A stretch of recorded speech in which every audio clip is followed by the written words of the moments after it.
अगर carbohydrate metabolism को आपको सिंपल और आसान भाषा में समझना है तो आपको उसे प्रैक्टिकली अपनी लाइफ से कनेक्ट करना होगा। यानी कि सुबह ब्रेकफास्ट करने से लेकर रात को डिनर तक जैसा भी रूटीन आप डाइट का फॉलो करते हैं, दैट इज़ कार्बोहाइड्रेट मेटाबॉलिज्म। अब क्योंकि हमारे देश में और उसके अलावा कई अलग अलग देशों में भी कार्बोहाइड्रेट को ही प्रेफर्ड फ्यूल माना जाता है। यानी कि आपकी डाइट में आप देखेंगे हमेशा कार्बोहाइड्रेट की ही मात्रा ज़्यादा होगी in comparison to protein, in comparison to lipid, in comparison to other factors like minerals, vitamins. तो इसलिए, और उसका एक और रीज़न भी है कि हमारी बॉडी जो है वो कार्बोहाइड्रेट को ही अपना प्रेफर्ड फ्यूल मानती है। यानी कि अगर आप अपनी बॉडी को एक प्लेट भर के देंगे जिसमें 10% कार्बोहाइड्रेट होगा और 90% बाकी चीज़ें होंगी, 40% फैट है, लेट्स से 50% प्रोटीन्स है और बाकी के विटामिन्स एंड मिनरल्स भी हैं, तो भी आपकी बॉडी वो 10% कार्बोहाइड्रेट को पहले एक्वायर करने की कोशिश करेगी ताकि वो उसी से एटीपी जनरेशन कराए बॉडी में। यानी कि एनर्जी जो आपकी बॉडी में पैदा होगी वो सबसे पहले कार्बोहाइड्रेट से ही होगी। तो अब होता क्या है कि जब हम एक कार्बोहाइड्रेट रिच डाइट खाते हैं, that is what is normal schedule, मतलब हम आम तौर पे कार्बोहाइड्रेट रिच डाइट ही खाते हैं। जैसे कि 2 रोटी खाई, उसके साथ सब्जी खा ली, या फिर इडली या डोसा या जो भी आप खाएं उसमें कार्बोहाइड्रेट की मात्रा ज़्यादा ही होती है। तो अब जब आप कार्बोहाइड्रेट लेते हैं तो सिंपल फॉर्म्स में वो जाके ग्लूकोज में कन्वर्ट होता है। जो ग्लूकोज की मेटाबॉलिज्म है, हम जब उसको समझना चाहें तो ग्लूकोज कोई भी मेटाबॉलिज्म 2 पोर्शंस में डिवाइडेड है, कैटाबॉलिज्म यानी कि ब्रेकडाउन और एनाबॉलिज्म यानी कि बायोसिंथेसिस। तो जब ग्लूकोज का एनाबॉलिज्म होता है वो उसको हम कहते हैं ग्लूकोनियोजेनेसिस। ग्लूकोनियोजेनेसिस यानी कि बायोसिंथेसिस ऑफ ग्लूकोज। ठीक है, ग्लूकोज हमारी बॉडी में बनना, जो कि सिर्फ उन कंडीशंस में होता है जब आप बाहर से ग्लूकोज नहीं ले रहे हैं, जब आप बाहर के सोर्सेज से कार्बोहाइड्रेट नहीं खा रहे हैं, तब ग्लूकोनियोजेनेसिस होता है हमारी बॉडी में।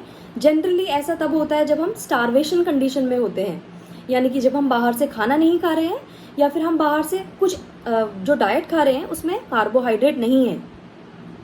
दूसरी तरफ जो ग्लूकोज कैटाबॉलिज्म है जिसे हम ग्लाइकोलिसिस कहते हैं, glycolysis means glyco means glucose और लाइसिस मीन्स ब्रेकडाउन, यानी कि ग्लूकोज का ब्रेकडाउन। तो जब हम ग्लूकोज का ब्रेकडाउन करते हैं, जो कि नॉर्मल कंडीशंस में होता है हमारी बॉडी में, जैसे कि आपने सुबह उठ के ब्रेकफास्ट खाया जिसमें जो भी कार्बोहाइड्रेट होगा, यहाँ तक कि अगर 5% भी कार्बोहाइड्रेट आपकी डाइट में होगा, सबसे पहले आपकी बॉडी वो 5% कार्बोहाइड्रेट लेके उसको हर एक सेल में आपकी बॉडी की एंटर करवाएगी। हमारे पास स्पेसिफिक ट्रांसपोर्टर्स होते हैं जिन्हें ग्लूट ट्रांसपोर्टर्स कहते हैं, जिनकी मदद से ग्लूकोज हमारी बॉडी के हर एक सेल के अंदर जाता है और अंदर जाने के बाद एक प्रोसेस है जिसे ग्लाइकोलिसिस कहते हैं और उसे ग्लूकोज से पायरुवेट का कन्वर्जन होता है। और अगर ऑक्सीजन है सेल के पास तो फिर वो फर्दर आगे जाके सेलुलर रेस्पिरेशन में एंटर करके 30 से 32 एटीपीज प्रोड्यूस करती है वाया टीसीए साइकिल, जिसे क्रेब्स साइकिल भी कहते हैं, और electron transport chain and oxidative phosphorylation.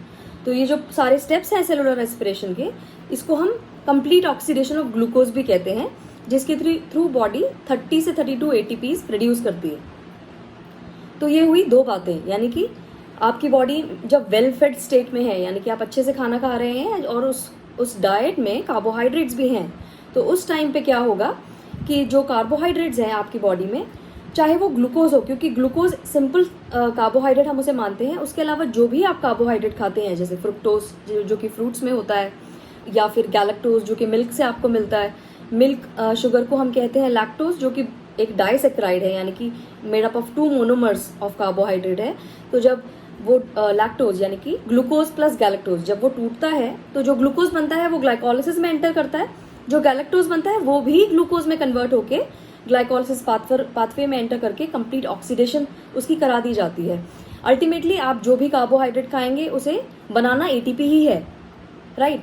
और जो दूसरा स्टेट है, यानी कि जो मैंने आपसे पहले डिस्कस किया, स्टारवेशन स्टेट, जिसे कि हम ग्लूकोज एनाबॉलिज्म कहते हैं, तो हमारी बॉडी में कुछ ऐसे रास्ते हैं, यानी कि अगर आप कार्बोहाइड्रेट नहीं खा रहे हैं तो बॉडी क्या करती है, जो भी आपकी बॉडी में स्टोर्ड ग्लाइकोजन है, यानी कि एक स्टोर होता है ग्लूकोज का जो नॉर्मली आप अपनी बॉडी में स्टोर करते जाते हैं, वो आप तब स्टोर करते हैं जब आप एक्सेस में फूड खा रहे हैं, एक्सेस में कार्बोहाइड्रेट्स खा रहे हैं, तो लिवर में और स्केलेटल मसल्स में कुछ जगह दी गई हैं जिन्हें हम ग्लाइकोजन ग्रान्यूल्स कहते हैं। उन ग्लाइकोजन ग्रान्यूल्स में हम ग्लूकोज मॉलिक्यूल्स को स्टोर कर सकते हैं। लेकिन क्योंकि कार्बोहाइड्रेट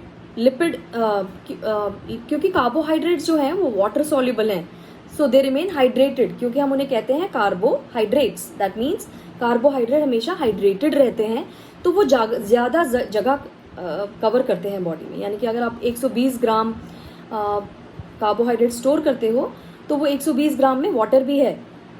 तो इस वजह से क्या होता है कि कार्बोहाइड्रेट के स्टोर्स, अगर आप एम्प्टी स्टमक हैं, अगर आप स्टारवेशन में हैं, किसी भी वजह से जब आप खाना नहीं खाते हैं, तो आपकी बॉडी में जो ग्लाइकोजन का स्टोर है जो कि लिवर में और स्केलेटल मसल में है, वो आपकी बॉडी के ग्लूकोज कंजप्शन को 2 से 3 दिन तक सपोर्ट कर सकता है। और एक मेन बात यह है कि हमारी बॉडी में कुछ ऐसे ऑर्गन्स हैं जो कि सिर्फ और सिर्फ कार्बोहाइड्रेट को ही अपना प्रेफर्ड फ्यूल मानते हैं, ग्लूकोज को ही अपना प्रेफर्ड फ्यूल मानते हैं, और उनमें से most important one is brain. तो ब्रेन को अपनी एनर्जी प्रोडक्शन के लिए सिर्फ ग्लूकोज ही चाहिए। तो ऐसे ऑर्गन्स के लिए हमें ग्लूकोनियोजेनेसिस करना पड़ता है, right. That means we have to synthesise, हमें बनाना पड़ता है glucose from non carbohydrate precursors. बहुत सारे ऐसे प्रिकर्सर्स हैं, जैसे कि कुछ अमाइनो एसिड प्रिकर्सर हैं, जैसे जो भी आपने प्रोटीन खाया उससे जो अमाइनो एसिड्स बने उनको लेके आपकी बॉडी एंजाइम्स की हेल्प से ग्लूकोज बनाएगी। या फिर जो पायरोवेट का स्टोर प्रेजेंट है, जो भी पायरोवेट बॉडी में बचा हुआ है, उससे ग्लूकोज बनेगा। तो ये रहे 2 सिग्निफिकेंसेस ऑफ कार्बोहाइड्रेट मेटाबॉलिज्म। इसके अलावा ग्लाइकोजन मेटाबॉलिज्म, जो कि कार्बोहाइड्रेट मेटाबॉलिज्म का ही पार्ट है, उसे मैं अपनी अगली वीडियो में लूँगी। अगर आपको ये वीडियो पसंद आई है तो प्लीज़ कमेंट सेक्शन में आप भेजिए मुझे, और अगर मुझे ज़्यादा रिस्पॉन्सेज आएंगे तो मैं ग्लाइकोजन मेटाबॉलिज्म पे और लिपिड मेटाबॉलिज्म पे फर्दर वीडियोस बनाऊंगी। उसके अलावा मैं अपनी वीडियोस को टैग कर दूंगी इस वीडियो पे, जिसमें मैंने नोट्स भी शेयर किए हुए हैं कार्बोहाइड्रेट मेटाबॉलिज्म और रिलेटेड टॉपिक्स के। थैंक्स फॉर वॉचिंग, और do subscribe to my channel and stay tuned. Bye.